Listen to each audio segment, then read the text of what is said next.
सार्वजनिक बांधकाम विभागाच्या अधिकाऱ्यांना आणि कंत्राटदाराला गृहराज्यमंत्री योगेशदादा कदम यांनी खडसावले।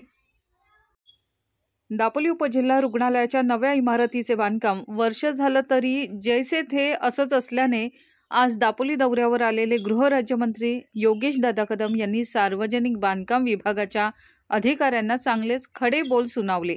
त्याचबरोबर त्यांनी कंत्राटदाराला देखील निर्वाणीचा इशारा दिला आहे। दापोलीचं आपलं जे सध्या जे काम चालू आहे सार्वजनिक बांधकामच्या अधिकाऱ्यांना मी बोलावलेलं आहे आणि मी स्वतः आता त्याची पाहणी देखील करणार आहे। 1 वर्ष झालेलं आहे काम चालू होऊन आणि मला समाधानकारक काम जागेवर दिसत नाहीये। त्यामुळे सार्वजनिक बांधकामच्या अधिकाऱ्यांनी कुठे गेले? सार्वजनिक बांधकामच्या अधिकाऱ्यांनी याची दखल मी आता स्वतः पाहणी देखील करणार आहे। तुम्हाला प्लिंथ उभी करायला तुम्हाला 1 वर्ष लागलेलं आहे, बरं की नाही? आणि हे मी अजिबात सहन करणार नाही। जर का निधी मंजूर करून आणत असू आणि त्याला 1 वर्षामध्ये 2 माळ्याची इमारत उभी राहते हो, 1 वर्षामध्ये 15 माळ्याच्या इमारती उभ्या राहतात आणि आपल्याला ही इमारत उभी करायला तुम्हाला प्लिंथ लेवलला तुम्हाला 1 वर्ष लागलंय आणि हे मी अजिबात सहन करणार नाही। ह्यापुढे जर का तुमच्या नियमानुसार काय काम होणार नसेल तर डायरेक्ट तुमच्यावरती कारवाईचा बडगा येईल। मी जाहीरपणे बोलतो नसेल राजीनामा द्या आणि घरी बसा, काही अडचण नाही, काही अडचण नाही। परंतु उपजिल्हा रुग्णालय आता हे आणि खरं तर ते 50 बेडचं आहे, 50 बेडचं आता आहे ते इथे आणि 50 बेडचे असं 2 भागामध्ये आपण त्याला डिवाइड केलेलं आहे। ते 100 बेडचं देखील नाहीये, एकूण मिळून 100 बेडचं होणार आहे पण ती इमारत ती 50 बेडचीच आहे। आणि आपल्याला माहिती देखील आहे की आपण मी आता ह्याच्यामध्ये काय केलंय, आपल्याला आता जे आपण 50 बेडचं हॉस्पिटल बांधतोय आपण आता प्रोव्हिजन त्याच्यामध्ये 100 बेडची ठेवलेली आहे। ती इमारत आपल्याला 100 बेडची करायची आहे।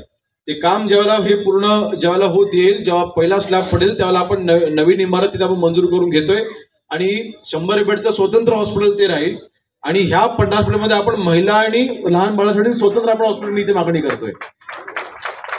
त्यासाठी आपल्याला ते काम मला गती प्राप्त झालेली असली पाहिजे। मी पुन्हा एकदा सांगतोय, नाहीतर मग अधिकाऱ्यांना कारवाईला सामोरं जावं लागेल आणि कॉन्ट्रॅक्टर जे असेल त्यांना देखील तुम्ही जे काही मुदत आहे त्या मुदतीच्या आत जर का काम पूर्ण झालं नाही आणि जर का पुन्हा यामध्ये मग एस्टिमेट कमी पडतंय आणि मग जर का आम्हाला ते रेट कमी पडतंय मग आम्हाला निधी वाढवून द्या, 1 रुपया मी वाढवून देणार नाही, अजिबात वाढवून देणार नाही।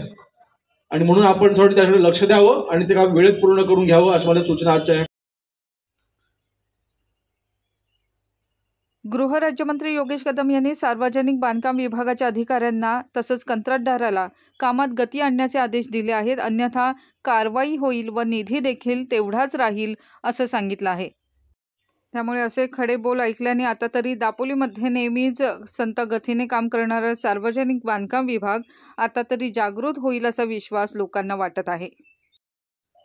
दरम्यान गृहराज्यमंत्री योगेश कदम हे सोमवारी दापोली उपजिल्हा रुग्णालयात आयोजित दिव्यांग शिबिर कार्यक्रमाला उपस्थित राहिले होते। यावेळी त्यांनी दिव्यांग व्यक्तींना उदरनिर्वाहासाठी उद्योग व्यवसाय सुरू करून देणार असल्याचे सांगितले। ज्योती बिवलकर, दापोली वार्ता।